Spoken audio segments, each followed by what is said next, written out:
नमस्कार दोस्तों, स्वागत है आप सभी का हमारे YouTube चैनल पे। तो चलिए शुरुआत करते हैं आज के डिक्टेशन का।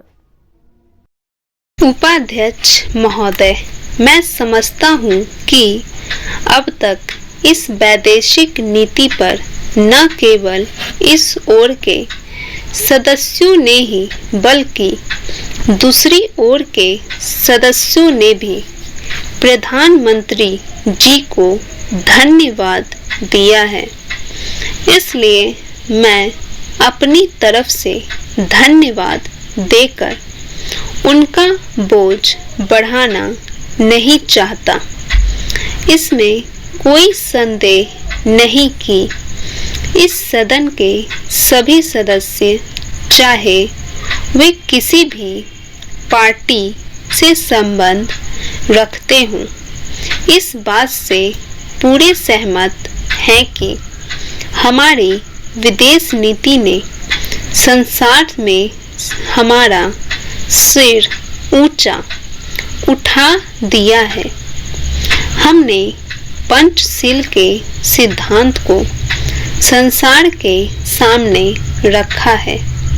यदि हम उसके आधारभूत सिद्धांत पर दृष्टिपात करें तो हमको पता चलता है कि हमने संसार में एक जो सबसे बड़ा काम किया है वह यह है कि हमने तनाव को कम करने का प्रयत्न किया है। जिस समय हमने नई नई स्वतंत्रता प्राप्त की तो हमारे सामने बहुत से प्रश्न थे।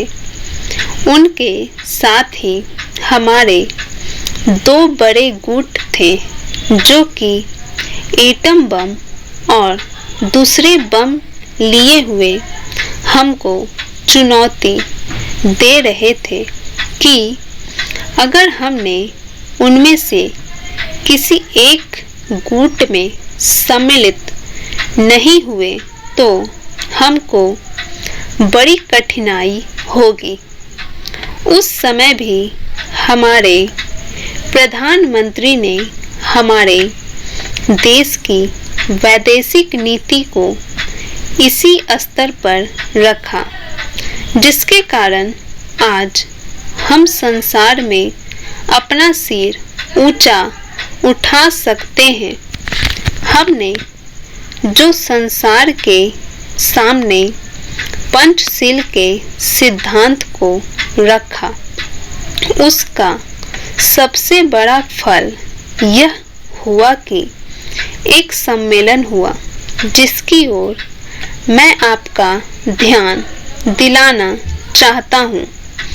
इस सम्मेलन में बड़े उत्साह के साथ संसार के 29 राष्ट्रों ने, जो कि एशिया और अफ्रीका से संबंध रखते थे, यह घोषणा की कि हम संसार में तनाव कम करना चाहते हैं और साथ ही हम यह चाहते हैं कि संसार में जो विभिन्न सामाजिक और आर्थिक नीतियां हैं वे साथ साथ चल सके।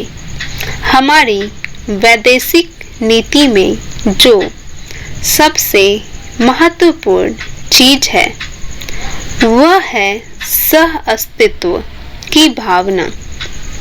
उसी भावना के फलस्वरूप हम देखते हैं कि आज कोरिया का युद्ध नहीं हुआ, जो कि एक तीसरे विश्व युद्ध के रूप में परिवर्तित हो सकता है।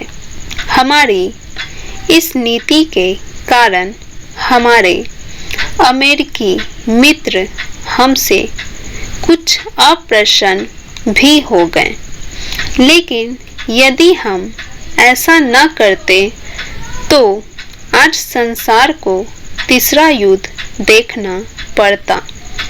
मैं बहुत ज़्यादा समय नहीं लूंगा, थोड़ा ही लूंगा। उपाध्यक्ष महोदय, मैं निवेदन कर रहा था कि जब हम कोई प्रश्न उठाएं तो यह देखें कि हम इसमें से कहां तक बढ़ा सकते हैं। किसी चीज का मूल्य क्या हो, महंगी पड़े या सस्ती पड़े, इसको हमें विशेष नहीं देखना है।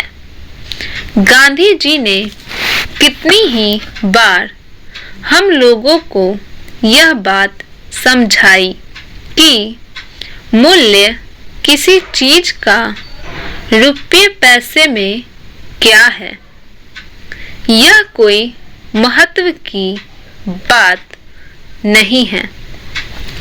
आप जानते होंगे कि एक वस्तु जो कि हमारे देश में बहुत सस्ती मिलती है, वही वस्तु दूसरे देश में महंगी मिलती है। इतना निवेदन करने के बाद अब मैं श्रम विभाग की जो रिपोर्ट है उसकी एक मद की ओर तुरंत आ जाता हूँ। जैसा कि पहले मैंने कहा, मैं समझता हूँ कि हमारे इस श्रम विभाग का महत्व दिन प्रतिदिन बढ़ेगा। बहुत से प्रश्न हैं जिनकी तरफ आपका ध्यान भी नहीं है। उन प्रश्नों को आपको लेना पड़ेगा। आज आपका श्रम विभाग अधिकतर औद्योगिक श्रमिकों की ओर ध्यान दे रहा है।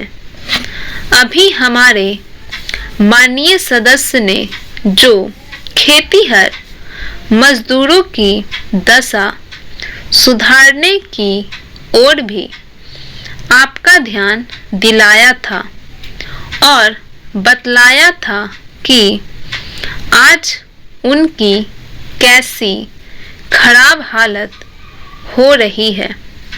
मैं उनसे पूरी तरह सहमत हूँ। हमारी सरकार का ध्यान देहाती श्रमिकों की ओर नहीं गया है। उनकी बड़ी बुरी हालत है। आपने उनकी दशा सुधारने के लिए क्या किया है? मैं पूछना चाहता हूँ कि जो लाखों और करोड़ों आदमी देहातों में बेकार बैठे हुए हैं, उनको मजदूरी और काम दिलाने के लिए आप क्या कर रहे हैं? करीब 7 लाख आदमी नौकरियों के लिए प्रार्थी है, जैसा कि रिपोर्ट में लिखा है। इनके अतिरिक्त कितने ही लाखों और करोड़ों आदमी देहातों में बेकार बैठे हुए हैं और कितने ही आधी बेकारी की हालत में है। और श्रम विभाग उन बेकारों और आधी बेकारी वालों की संख्या पता लगाने में असमर्थ है। उनकी संख्या हमको कहीं नहीं मिलती है। मेरा निवेदन यह है कि हमारे देश में बेकारी बहुत अधिक है। जितना अधिक हम बेकारी को दूर कर सके, उतना ही अधिक हम अपने देश और समाज को सुखी बनाएंगे। इस कार्य में आपका और आपके विभाग का दायित्व बहुत अधिक है। जो भी नया काम आरंभ होता है उसका दायित्व श्रम विभाग पर रहता है। धन जनता की भलाई के लिए खर्च होना चाहिए।